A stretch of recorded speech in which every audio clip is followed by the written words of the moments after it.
Good evening, Amrish, and welcome to the space. As everyone knows, Amrish has been in the markets. He's a market expert, been around for over 25 years and worked with top-notch groups such as Kotak, Karvy, and Edelweiss.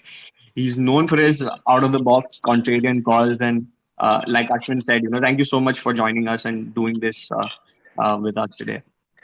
Thanks for having me. And just one small change there. It's not 25 years. It's now going to be about 40 years.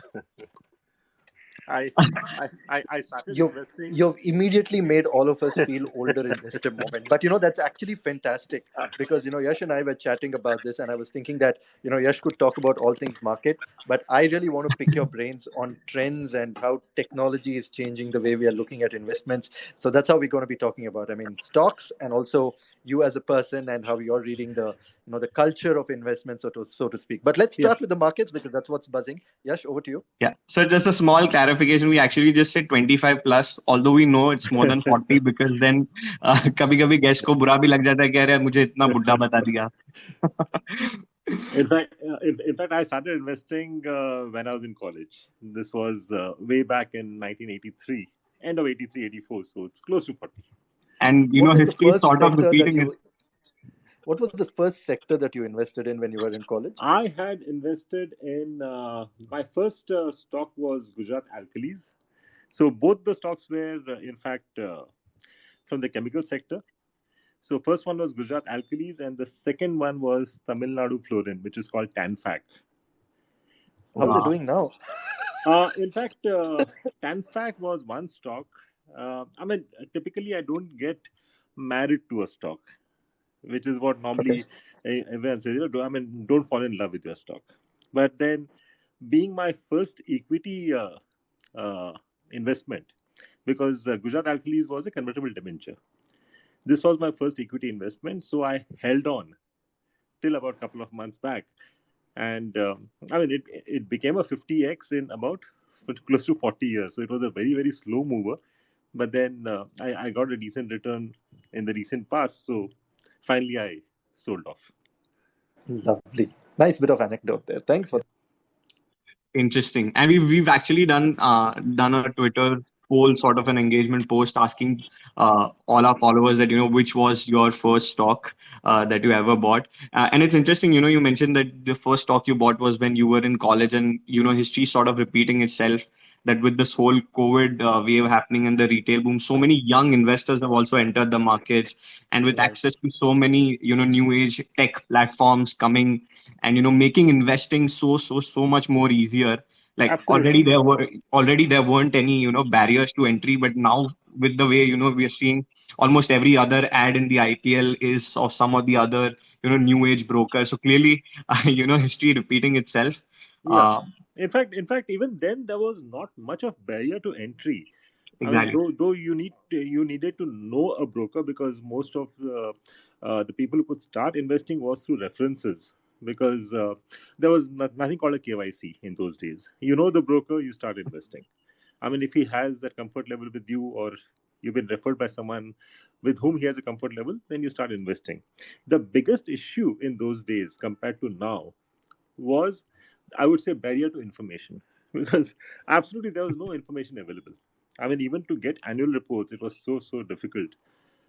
Being in Bombay, yes, possibly you had more information, but I was in Calcutta, and although we had a buzzing stock market there, but to get information was a difficult task. Wow, we come so far, man, from those times. I intend to exactly talk about that in a little while later, but we'll get past all the stock first, and then get into that world of how Amrish does his research and really how you make your decisions. Because that's what I'm more curious about, in the sense that we largely see what you do at the end of the day, or your larger trading calls, which we read about, but how you arrive at those decisions for me is as important as those calls, because I think that's where the real thinking lies, which we never get to talk or hear about on on television. But we'll talk markets first, of course. Yash, over to you. Yeah. So Amrish, after a phenomenal last few weeks, we are sort of seeing some moderation in the bullish sentiment. Markets down for the fourth time in last 5 days. What is your high level take on the markets right now, and where do you see us headed from here? No, at least say possibly in the short term, in the sense the next 2 3 weeks we could possibly hold on, because one, we have the LIC IPO coming up, and I'm quite sure no one, in fact, the merchant bankers or even the government would not like the market to possibly correct sharply from here, unless of course it is something global because of which the markets come down. But then, as far as India is concerned, I don't expect any negative sort of news flows, at least in the short term. Uh, at the same time, since the markets have given decently good returns in the past 2 years, even the past, 2 weeks since the momentum is there, I think liquidity flows will continue for a while longer. I mean, having said that, if you're asking about the medium term view, I would be a bit cautious. And I have been cautious for a while, till about when the markets corrected this time to 16,000 levels and bounced back. Till then, I was quite cautious. At those levels, again, I reinvested a bit, not much. The reason why I'm cautious in the medium term is there are a lot of trouble points on the horizon. I mean, we are clearly talking of a slower global growth, which is bound to affect demand. Then you have the cost push inflation for the industry, which, along with your supply chain issues, I think it's clearly bound to increase the costs for in the industry across. I mean, I'm not being sector specific, but across, I suppose, other than possibly the service industry, there would be increase in costs. And I mean, now that there's a gap between, like there's a gap of time between the cost increasing for the industry and when they're able to pass it on to the consumer. I mean, especially in B2C, it takes a while because you can't pass it on immediately. In B2B, also quite a few sectors they are not able to pass on immediately because for most of them it is not passed through. So the next 2 or 3 quarters could be difficult with margins being under pressure. Now, the question is whether this cost push inflation is there to stay for long, which we are not sure as of now. Because whatever said and done, this is sort of artificially created because of the Russia Ukraine war and the subsequent sanctions. Though sanctions may not go off anytime soon, possibly these prices could cool off post the truce between Russia and Ukraine, which again we're expecting to happen sooner than later. So at that point of time, the industry will not be able to pass on the price hike and will have to actually absorb it. Because if you have a continuous inflation for a longer period of time, I mean, through that cycle, it gets passed on at some point.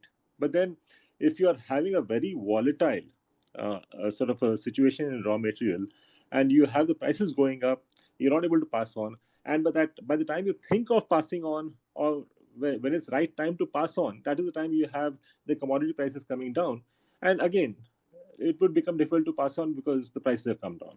So you get down to absorbing those costs forever. So I think that's going to happen over the next 2 to 3 quarters.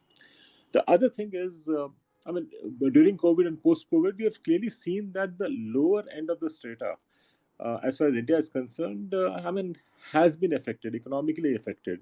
And we can clearly see that from the rural demand which we have witnessed in the recent past. The other major issue which can happen, and this is my personal view, that possibly this could be the end of USD, US dollar as a major trade currency. This could be the beginning of the end. I'm not saying end, it's the beginning of the end. And I don't mean that this can happen in the next 2 3 years. It could take a decade or more. But then, probably because of the Cold War II, which has started with Russia, I think this could be the beginning of the end of USD as a major trade currency. I mean, we may have parallel trade currencies, possibly the ruble, like it's being talked about, and Mhm. this could lead to those initial geopolitical issues where possibly India also could get embroiled in because of our closeness to Russia.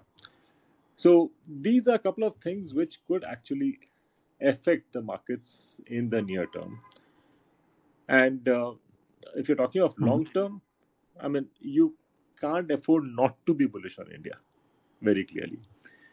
And I think the most important thing is the strong government which we have. They've been doing the right things. And I think one single biggest program which is which would help India going ahead even now, is going to be the Atmanirbhar focus. I think that is what will help our economy going ahead. And I think we could actually come out stronger than where we are. Um, I mean, even if we have those parallel trade currencies, I think India would be in a very unique situation. But before that, we could have some sort of what do you say, uncertainty. That's all. All right, that was a very comprehensive answer, Amrish. I just want to quickly come back and keep this conversation slightly top down. We had the RBI policy meet last week. So many things came out. Obviously, the headlines usually talk about interest rates, but there's so much more to it, right? So, what were some of your key takeaways from the RBI policy outcome, and what do you make of it? No, I mean, I think RBI should have been more aggressive in the rate hikes because that is what is required as of now. I mean, at least they tinkered around a bit. I think they didn't leave it completely status quo. I think that is a positive outcome. But then, like I said a bit earlier, I mean, unless the LIC IPO is out of the way, I mean, I don't really see. I mean, I didn't see RBI being too aggressive, although they should have, because. Uh, clearly, like I said, I mean, a major rate hike would have possibly affected the markets, would have affected the LIC IPO. So, because of which, I think going ahead, we could have slightly more sort of aggressive rate hikes. Thanks for that, Amrish. Now, while one hand we talk about markets, I really want to put those 40 years of investing time into good use. And I really want you to talk to me about, you know, the last 2 years.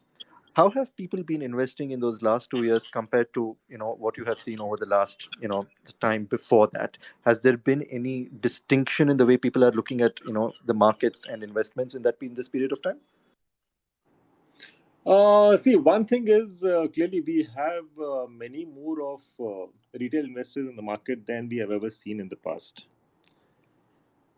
Yeah, but I think overall the way people invest, I mean, the only change which I've seen is people are depending more on information than on tips, because whenever we have seen a huge, I mean, boom in the past, even the last one, which was till about 2008, 2009, uh, people were depending on more on tips. But at least now, like we discussed a while back, that more information is available now. So people are basing their investment decisions a bit more on information than purely on tips. But still, I would say it has not changed too much. One still, I would say that earlier, I'm just throwing a figure just to give you a context. I mean, earlier, if 95% of the retail investors were purely looking at tips and investing, possibly that 95% has come down to possibly 80% today. It's not become Right. 25%. Right. And do you see any, like you spoke about retail investors and a lot of young people are investing. Do you see any particular investing trends in the younger people who are possibly entering the markets for the first time now?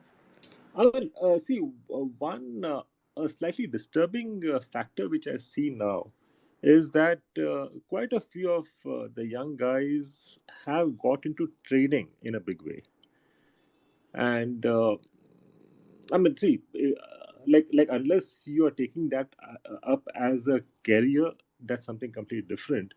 But then I don't know how many of them will still stick to this trade. I mean, after a fall, because I mean, you cannot expect the markets to keep going one way. I mean, we have seen those phases where you have a bear phase for a couple of years, and one of the worst phases which I had seen. I mean, I've seen a couple of bear phases in the last 40 years, but one of the worst phases which I had seen was post 2000 when a lot of people who were there in the business actually quit and looked for alternate careers. I mean, there were a number of broking houses which shut down at that point of time. So, I mean, people who are today doing full-time trading, especially young guys, possibly 20, 24 years, 28 years old. Uh, I mean, once you have this bear run possibly starting off, and that is quite natural for the markets. Where will they end up? Because they may not have alternate career choices. I mean, they were full time into this. So the question is, what happens to them? How serious is this? Quite, because I mean, every other person uh, I meet who is there in the market, especially the younger generation. Most of them prefer to trade in the market than invest, and they don't have a serious alternate career in mind, or Wow. or even if they are working somewhere else, they are more serious about trading than their career. I think this is something which has been a bit disturbing from my point of view. It could be old school, but still, I find it a bit disturbing. Thanks for that, Amrish. Incredibly insightful, sir. I just want to add to this, Amrish. When we started off the conversation, you said that back in '83, even though you were in Calcutta, the whole point was getting information, which was still mostly in Bombay. And obviously now that we all know, everyone has internet and Google. At your fingertip, you can get answers to any question. So has that been one of the major reasons why trading volumes, or the younger generation is being driven to trading more than investing? That's all. That's possible. And the other thing is, see, I mean, most of them have seen easy money in the last 2 years.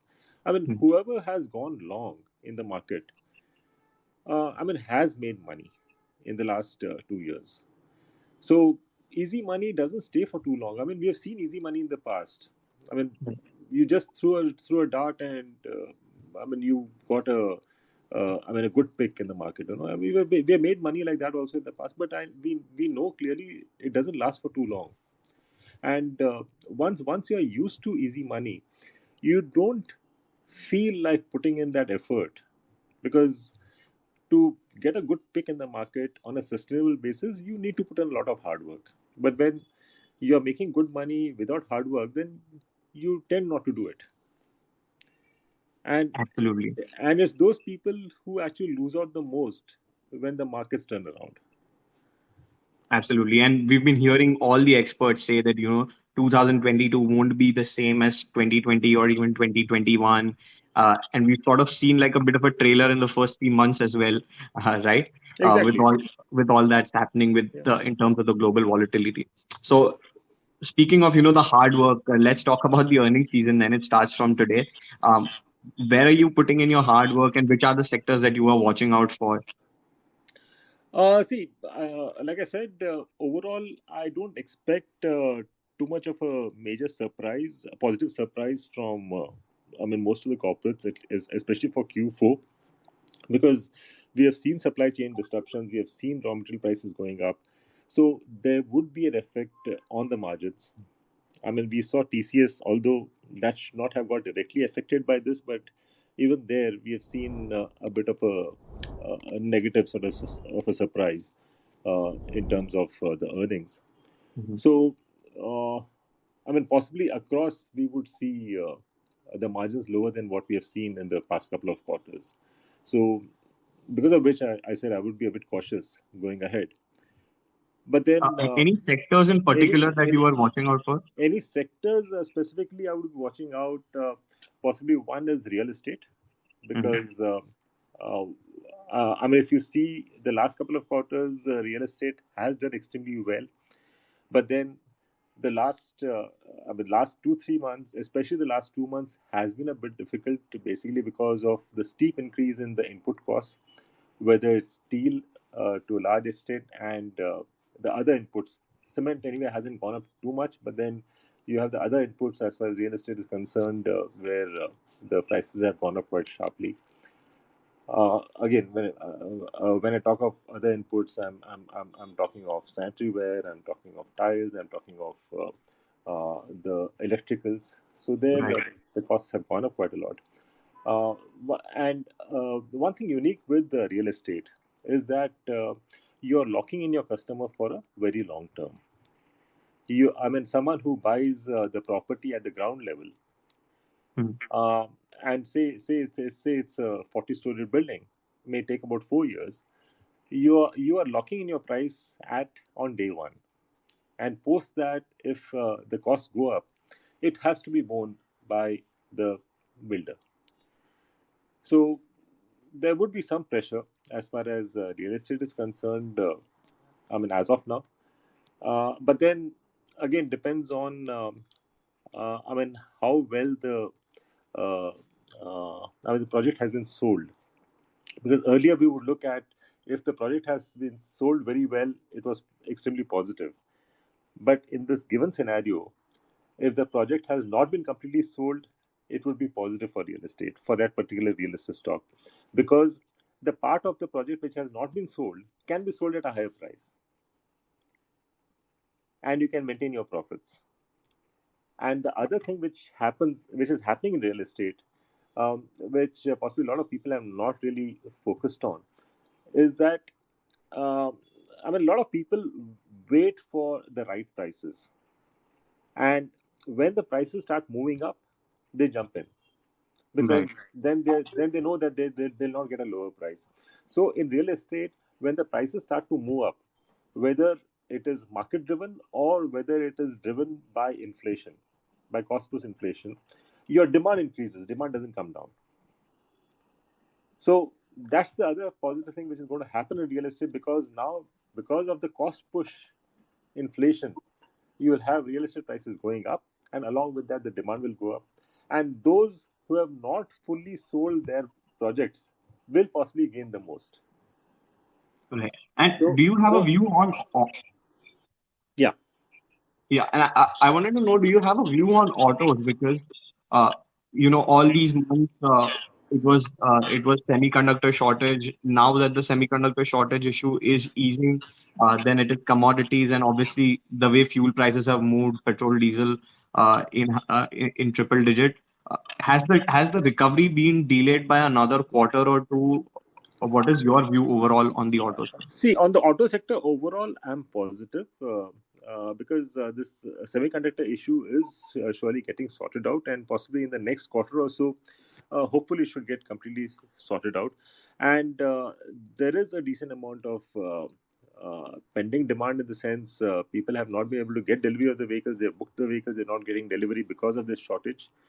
And fuel price hike, uh, I mean, has, is normally a botheration. But then, see, when you look at four wheelers, as far as passenger vehicle industry is concerned, I'm not too worried. I'm decently positive on that. But when it comes to two wheelers, that is where I'm a bit skeptical. Not just because of the fuel price hike, which could affect the demand, but then it is because of the EV disruption. The EV Right. disruption is first, I think we are seeing that in two-wheeler industry. And one trend which I'm noticing now is that as far as EVs are concerned, the brand doesn't make much of a difference. It is basically, you need to travel from point A to point B at the most economical cost. So these large brands which had built up their brand value over the last couple of decades, unless they are able to make a shift to EVs very soon, could actually lose out. Uh, the sort of a brand value they had built up over the last so many years. Yep.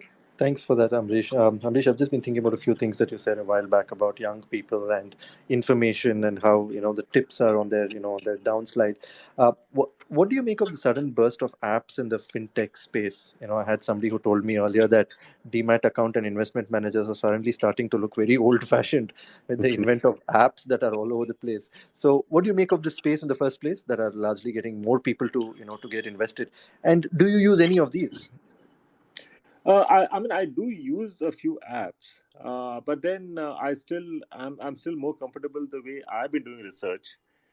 Uh, and the sort of tools which I use are still those old-fashioned ones. And again, I would like to just add one thing out here, is that investing is actually a very personal business. because what may work right for me necessarily need not work right for someone else.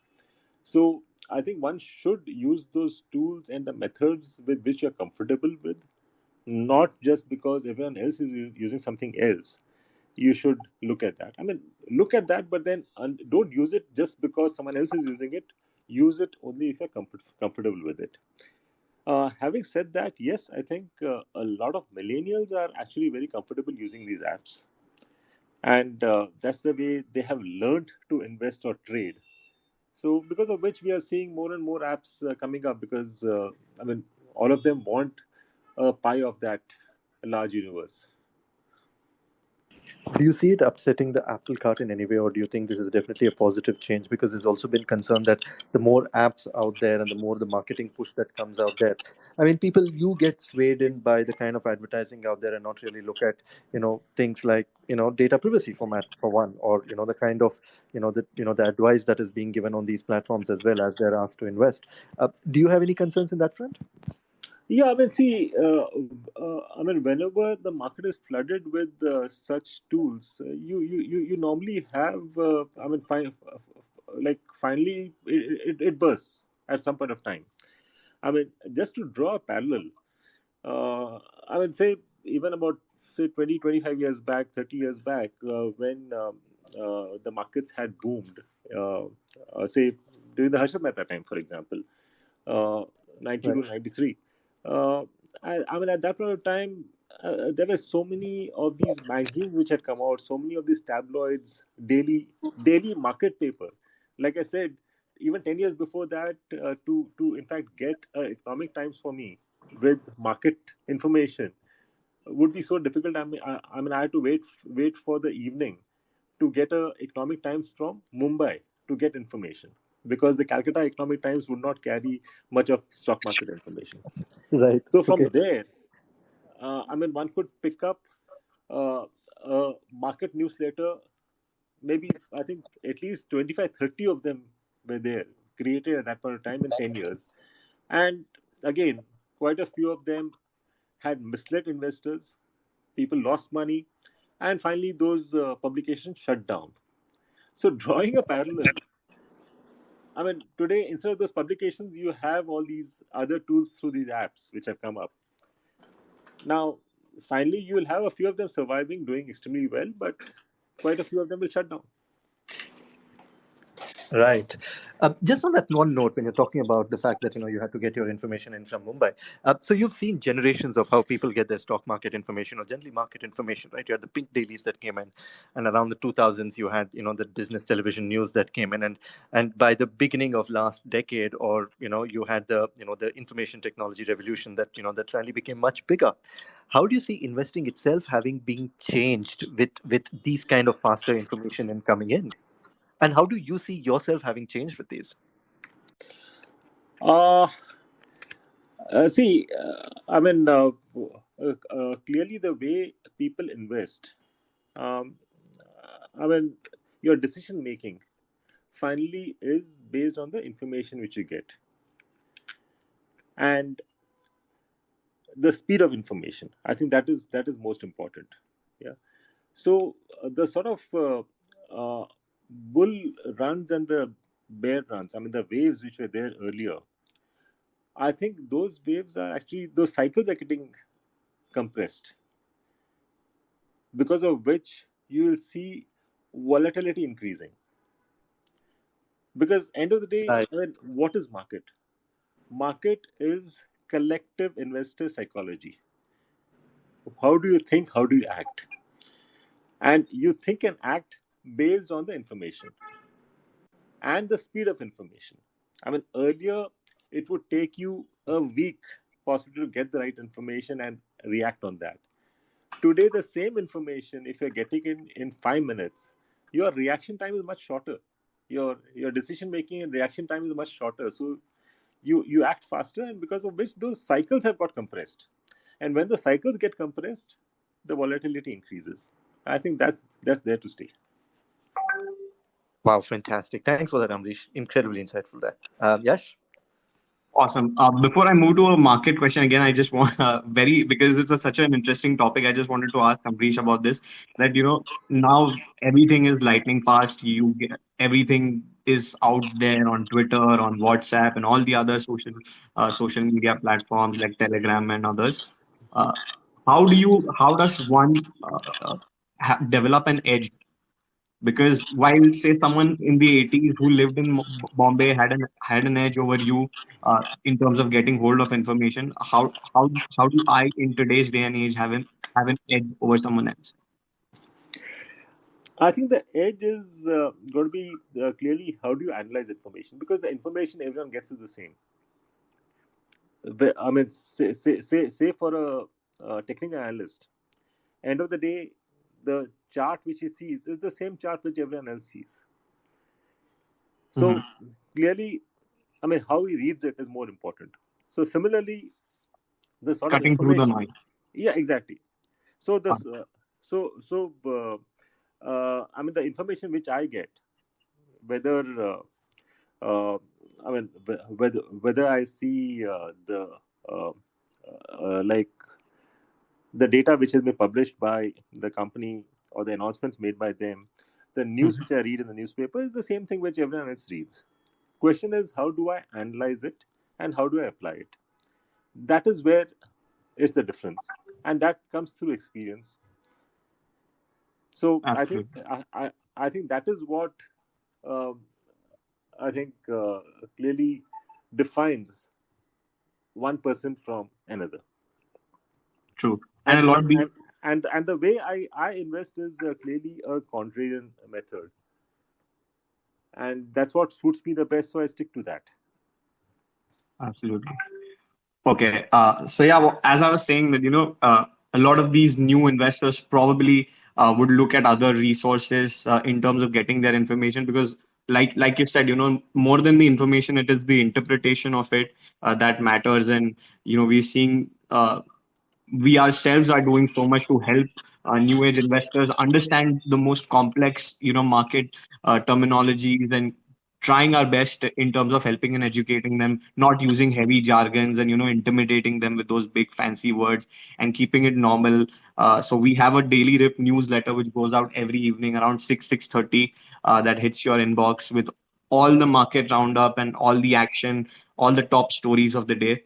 And again, it's in a very relaxed tone and language, and it's almost as conversational as we are having this Twitter Spaces. Right.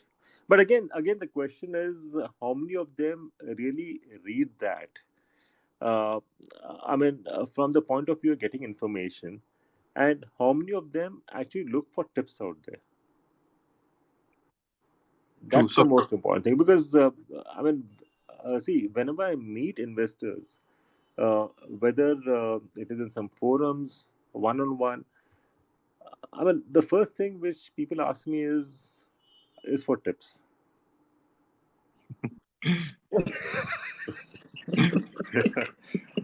So I mean, I will tell them that, see, there's nothing called free lunch. I mean, I'll tell you what to buy. That's fine. I mean, I may be very sincere in telling you what I'm buying, and I will tell you what to buy. But it's very important also to know when to sell. exactly. I feel your pain, Ambrish. We have Yeah. people asking us all the time what crypto coins to buy, and This is actually something that a lot of people do after seeing, and this is the most ripe time because the shareholder pattern for Q4 is getting updated. So you'll see that Rakesh Jhunjhunwala has picked up stake in this company, but you don't know at what price he has entered, and Exactly. you probably won't know when he'll sell either, and at what price. Absolutely. And the thing is, see, I mean, these are people who can afford to have losses, Yeah, because what they've bought could be one very small percentage of their portfolio. exactly. Whereas when you buy, you think that someone big has bought, so you pick up something more than what you can afford to. And unfortunately, if that goes under, your portfolio is over. Yeah. So Ambrish, coming back to the market discussion, and you briefly touched on TCS's numbers and little bit on margin compression. Uh, if I don't know if you had a proper look at the numbers or a quick take on it that you have, and what would be your strategy for tomorrow morning with the stock? No, basically, I don't trade short term. Okay. So TCS is something which I'll just hold on from a Mhm. long term perspective. Yes, I mean I also utilized the recent buyback, but then that was a short term opportunity which I got. But then it forms a long term part of my portfolio. All right. Over to you, Ashan. Thanks for that, Yash. Amrish, you said something about collector investor psychology a little while back, and it's been playing in my mind. And I want to understand what is driving this collective investor psychology. Sentiment drives the markets more than it should, in the sense that sometimes you have great information out there, but still the sentiments are going in a different direction, and you think you have reasonably understood the markets, and then you're like, no, you're back to square one. You don't. What do you see as the largest movers of sentiments today? Um, See, the largest move of the sentiment clearly is: are you making money or are you not making money? right. And the last 2 years has just been that, because the way the retail has come in. See, it started off in April 2000, 2020, just because some people didn't, or I mean, nearly all of us didn't have anything much to do. So some people thought, why not start investing in the market? Sitting at home doing nothing, let me start investing in the market. So they started investing, they made money. So when they made money, their friends saw that they're making money. They came in. And that's how the whole culture spread. And fortunately, most of the people who had invested in the last 2 years have been making extremely good money. So you start off with investing, say, a lakh. When you're making money, you put in the second lakh, and that way it goes on. And I mean, just see the amount of money which could have come in, because the number of new demat accounts opened in the last 2 years is 5 crores plus. Yep. And assuming just 1 lakh per account, because if you're not investing a lakh, you'll not bother to go and open a demat account or a trading account, a broker account.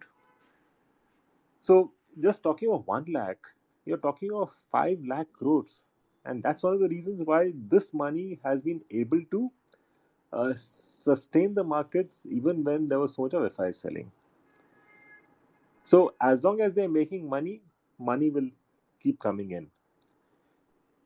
And you'll have, when I say money will keep coming in, it would come in from the existing investors, and you'll keep having new investors getting added, because everyone wants to make money end of the day. The question is, when the market turns down, what happens? Right. So to a certain extent, if the markets come down 5-10%, people think it's a fire sale. Let me utilize this opportunity and buy more. Something I couldn't buy earlier, I'm getting it so much cheaper, let me buy more. But beyond a certain level, I think it can break them, because most of them are investing without knowing why they are investing there, or what is the reason they have bought the stock. They bought the stock just because someone has told them it will go up, and that someone, whatever he said in the past couple of months, has worked out well for them, so they are following blindly. Now, when the markets turn down, we normally see a lot of advisors disappearing. They don't even come back and tell you what to do with the stocks they Right. were recommended. Yep. And typically, what happens, the retail psychology is, if I'm making a profit, let me book out. If I'm making a loss, let me hold on. It'll come back.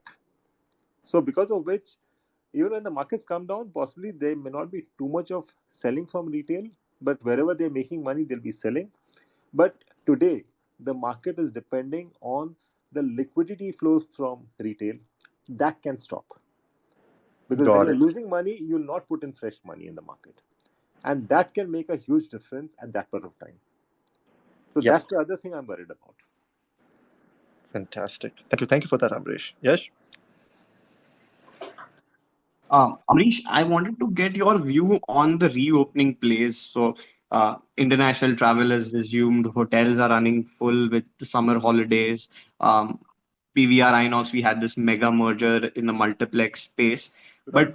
put that in the current context with the high inflation environment and rising interest rates, wouldn't these be the first ones to be, chopped off your expense sheet? How do you look at them in that context going forward?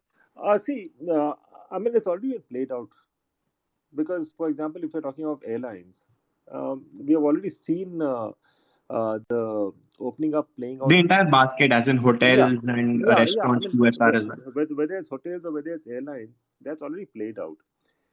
But couple of points I would like you to check. I mean, Mhm. how much are the fares higher than pre-COVID?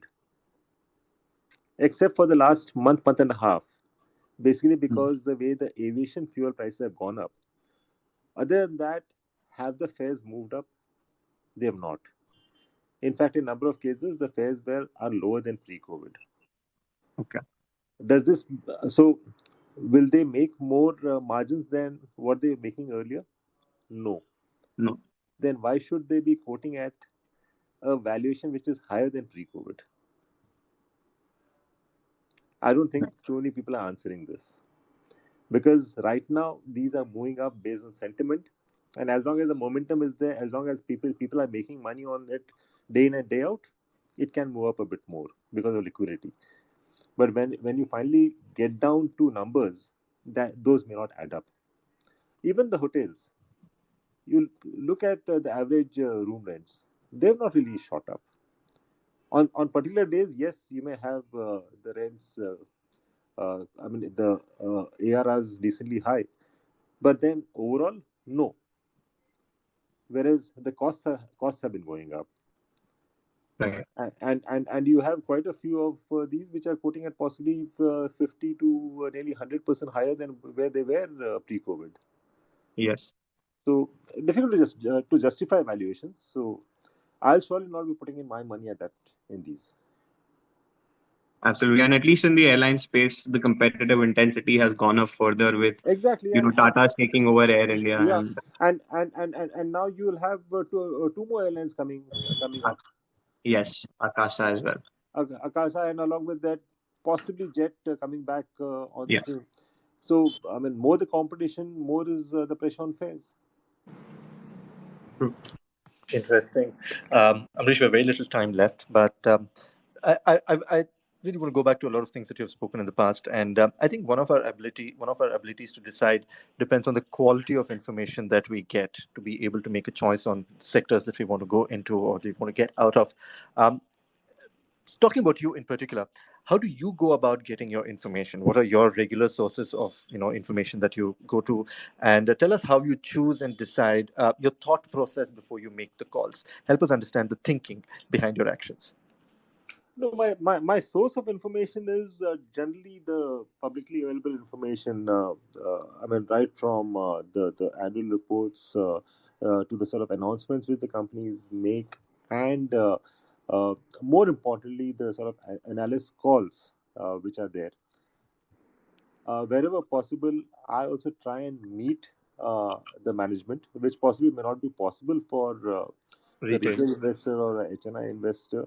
But as an analyst, at least I have, I mean, that source available where I can go and possibly meet the management and understand better from them. So, I mean, this is what you can say is possibly the source of information for me to make my decisions. Mm-hmm. But then, like I said, I'm more on the contra side of investing. So I look for sectors and companies which possibly are not doing too well now, or may not be very much in vogue in the sense. I mean, not too many people tracking it as of now. Right. So I look for value out there, and in fact, once I see value, I invest and I wait because I'm not in a hurry to get out. Right. And see, I mean, most of the times we go by data, but there are times when we go by stories and stories and our understanding of that. Just to give you an example, Yep. Go ahead. Please Vodafone Idea. go ahead. Vodafone Idea was Right. once one such pick, and possibly I was one of the very few people in the market who were betting on the fact that Vodafone will survive. The markets were actually giving it that discount that Vodafone will shut down. Whereas I went with the theory that Vodafone will survive. And this had nothing to do with the balance sheet. This was with the overall understanding of the environment. Because my thesis was that the government cannot afford to shut Vodafone. Because, first of all, that will lead to a major default, which Right. India could not afford at that point of time with already banks saddled with NPAs. It will send out wrong signal in the international markets. It will lead to a, uh, I think, 15,000 to 20,000 direct employees and possibly the 20,000 of ancillaries who would lose their jobs. So at that point of time, we couldn't afford to have so many people losing jobs. And most important, you couldn't have a scenario of two large players in the market. You need to have at least three players in the market to ensure that your ARPUs remain within limits. Because, in fact, I had published an article which said that telecom possibly is the new onion for the government. Because we have we had seen what onion prices had done to a government in the past. So with just two major players, we would have seen ARPUs skyrocketing, which could have created political issues for the government. So this was the overall thesis of mine, saying that they can't afford uh, Vodafone to go under, and that played out very well. I mean, if I had Right. gone by the data, the balance sheet, surely I wouldn't have touched it. So number of times we take calls like these. Right. Thank you. That's a lovely illustration to what I was hoping to understand as to your decisions and your thought process before you reached the call. Thank you for that, Amrish. Amrish, I've been really meaning to ask you this question because, like you said, you are a hardcore contra investor, and uh, having known your style of investing, and particularly when it comes to this stock, which has been a mark underperformer, Paytm, down almost 75% from its IPO price, but is now sort of, finding its foot in April itself. I know it's just been a couple of weeks. It's up almost 30%. Solid Q4 update. The management is hopeful of turning EBITDA break even in the next 6 quarters. Uh, how do you look at Paytm, considering your investment style, and is it a contra bet, or are you going to avoid it at any cost? No, as of now, I would avoid it because first of all, I mean I don't know where the money will come for Paytm because they are trying to be jack of all trades, and finally, Right. I mean the question is the bread and butter business of theirs that will I don't think that will ever turn cash positive, and they've got into a number of other segments where they'll never be leaders. Yeah. So there is no way I can see Paytm getting cash positive, although the management has come and said within 18 months they will become cash positive, which till a few weeks back or when the issue had come, I think they had said that lifetime they will never make money. You never know when we'll make money. Because that time I think they were riding very high on the sort of valuations which they were getting in the market. And now they are saying within 18 months. I think it is more of a stock market talk than I think what they really mean. So I wouldn't believe what the management has said. And I think the stock has moved in the last 2 days. I think there are just rumors about one of the large groups looking at it. But I would not put my money at this point of time based on those rumors. Interesting. Thank you so much for that, Amrish. Really, really, really insightful. And I've been mostly fascinated by your thinking around investing and how you go about in your observations around the market, more about young people, information versus tips, and how that has changed over the last couple of decades or so to speak. Lovely chatting with you. It's been a exciting, little later than Thanks. tea time discussion and an early dinner discussion. But it's been a delight to have you join us here at Dr. With MBI's Market Talk. It was my pleasure. Always nice to talk to you guys. Excellent. And we look forward to having you back a little more in the future as well. So sure. Thanks again, Amrish. Thanks, Yash. And thank you all for joining us today. I know there's a cricket match on. We'll all get back to the match and we'll catch you soon for our next spaces out here. Till then, take care and over and out. All right, guys. Thank you so much. Thanks, Amrish. Thanks. Yeah.